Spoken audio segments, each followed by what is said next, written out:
जी हाँ दोस्तों, इसे AK-47 कहते हैं।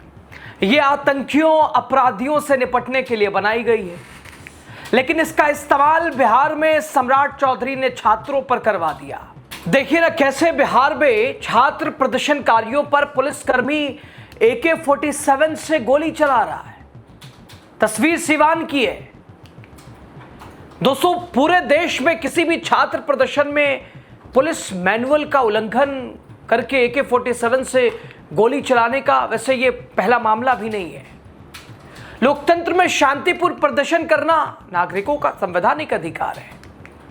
अगर यही परिपाटी बनी रही तो आगे से प्रदर्शन करने वाले वकीलों पर, डॉक्टर्स पर, शिक्षकों पर, जजों पर, हक अधिकार के लिए लड़ रहे छात्रों, युवाओं, महिलाओं, किसानों पर, जवानों पर क्या बीजेपी सरकारें AK-47 से गोलियां चलवाएंगी? दोस्तों, दरअसल बीते 25 जुलाई को सिवान में छात्रों के प्रदर्शन के दौरान भारी बवाल हुआ था। इस दौरान प्रदर्शनकारी और पुलिस के बीच झड़प हुई थी, जिसमें सिवान SP सहित 30 पुलिसकर्मी और प्रदर्शनकारी घायल हुए थे। बढ़ते बवाल के बीच पुलिस ने आंसू गैस छोड़े, हवाई फायरिंग भी की। आरोप तो ये लगे कि भाई प्रदर्शनकारी छात्रों पर पुलिस ने AK-47 चला दिया और पुलिस का जवान AK-47 से फायरिंग करते हुए दिखाई दिया। वीडियो वायरल हुई और किस तरह से सम्राट पुलिस की फजीहत हुई छात्रों के साथ व्यवहार को लेकर।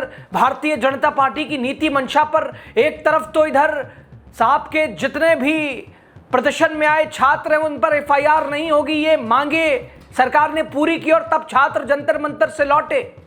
उधर बिहार में एक के बाद एक छात्र खींचे जा रहे हैं।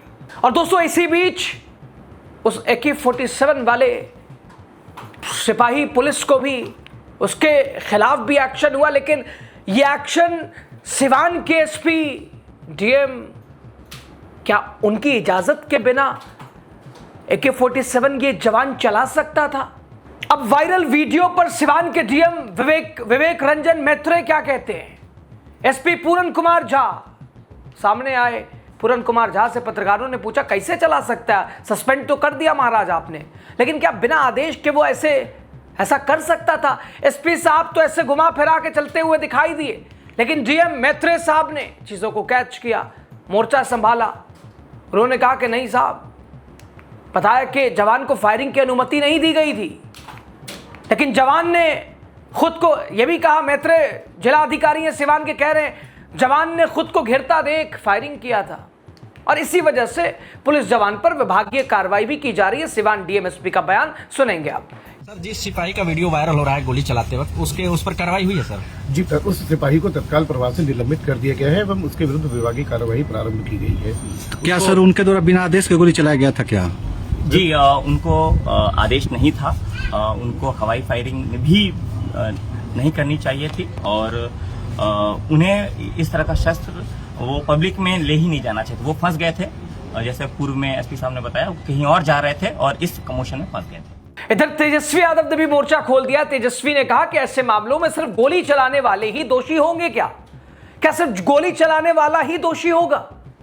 उस जिले के SP और उच्च अधिकारियों को अविलंब सस्पेंड करना चाहिए। गृह मंत्री की जवाबदेही तय होनी चाहिए, अन्यथा प्रदेश में अराजक स्थिति उत्पन्न हो जाएगी। अपराध प्रवृत्ति की व्यक्ति को जनता ने बिहार का मुख्यमंत्री नहीं चुना था, ये इलेक्टेड नहीं सिलेक्टेड CM है। इधर प्रियंका भारती राष्ट्रीय जनता दल की स्पोक पर्सन, वो कहती हैं 3 छात्रों को पुलिस फायरिंग में बिहार में गोली लगी है। सम्राट जी की पुलिस फर्जी एनकाउंटर भी करती है, निहत्थे छात्रों पर AK-47 निशाना लगाती है, उससे अपराधी बलात्कारी नहीं पकड़े जाते, लेकिन निर्दोष युवाओं पर गोली चलाते हैं। शर्म बची है, सम्राट जी माफी मांगिए।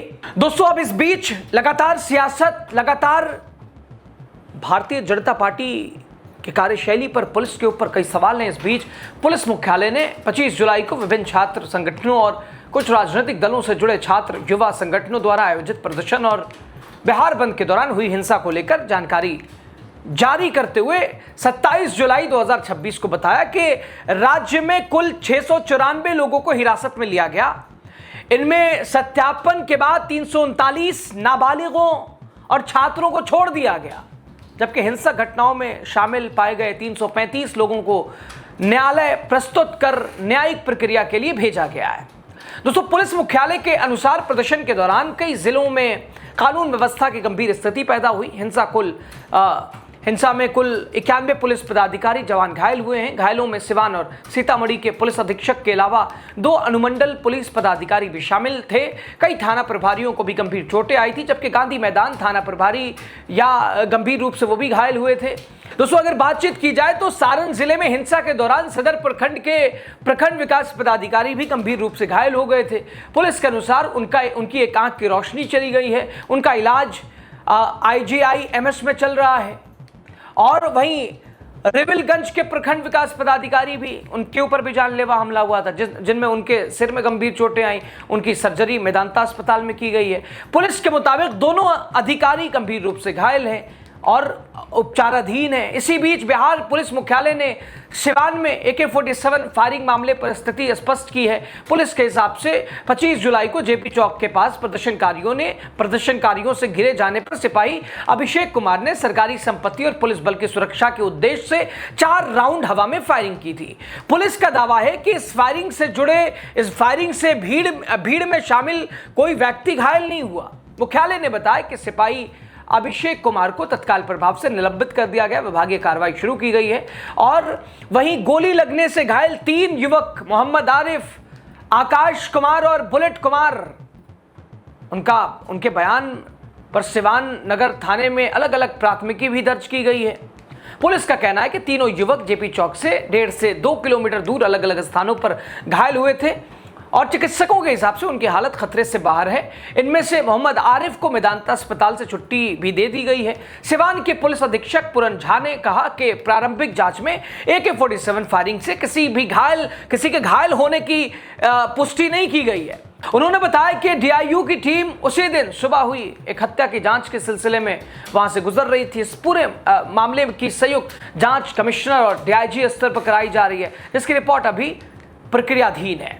दोस्तों, मिला जुला कर अब सवाल ये कि DMSP साहब ने तो अपना पलड़ा झाल दिया कि भाई अनुमति नहीं थी, तो सवाल ये कि उस पुलिसकर्मी की इतनी उसके अंदर हिम्मत कहां से आई कि उसने छात्रों पर AK-47 से गोली चलाई। और आंसू गैस, लाठीचार्ज तक तो ठीक था, ये गोली चलाने की ये कौन सा संविधान ने इजाजत दे दिया कि भाई जाओ, प्रदर्शनकारी हैं, आतंकवादी हैं तो क्या हैं, तो क्या, चलाओ गोली, उड़ाओ इन्हें, हटाओ इन्हें। तो भाई प्रोटेस्ट, अपनी आवाज, अपनी मांग। और 20 जुलाई को आपने दिल्ली जंतर मंतर से मार्च पार्लियामेंट देखा था, क्या हाल हुआ, किस तरह से लठमार खेल पुलिस का। और CGI साहब, उनकी जिम्मेदारी देखिए, जब 20 जुलाई के लठमार खेल का वक्त भाई याचिका दायर कहा गया, भाई ऐसा कह नहीं, समय नहीं हमारे पास। माय लॉर्ड, समय आपके पास किस चीज का है बताइए ना। छात्र दर दर भटक रहा है, इधर धर्मेंद्र प्रधान, भाई छात्र पीछे पड़े, इस्तीफा तो हुआ, आज संसद में खुशी और माला, न जाने कौन तीर मार के चले आए। सवाल कई हैं दोस्तों, जिम्मेदारी का, अकाउंटेबिलिटी का, कौन लेगा कौन देगा, राय दीजिए आप।